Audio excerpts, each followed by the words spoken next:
भेड़िया आया भेड़िया आया। एक बार एक लड़का था जिसके पिता ने एक दिन उसे कहा कि अब वह इतना बड़ा हो गया है कि भेड़ों की देखभाल कर सके।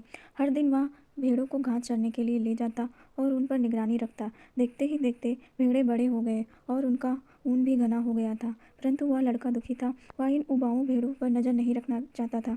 उसे भागना था, जी भर के खेलना था। इसलिए उसने कुछ मज़ेदार करने का फैसला किया और एक दिन वह चिल्लाने लगा, भेड़िया भेड़िया।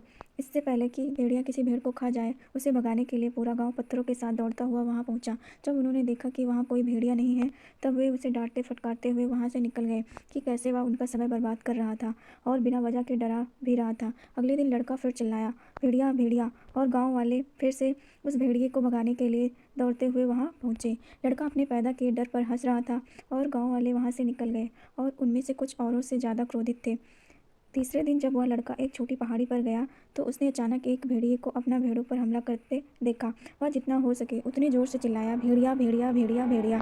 लेकिन इस बार कोई गांव वाला उसके भेड़ों को बचाने नहीं आया, क्योंकि उन्हें लगा कि वह फिर से मजाक कर रहा है। पहले बिना वजह से भेड़िया आया चिल्लाने से उस दिन उसने अपनी 3 भेड़ें खो दी। कहानी से हमें यह सीख मिलती है कि लोगों का ध्यान आकर्षित करने के लिए कहानियों न बनाएं, क्योंकि ऐसा करने से जब आपको वाकई में ज़रूरत होगी तब आपकी मदद करने के लिए कोई नहीं आएगा।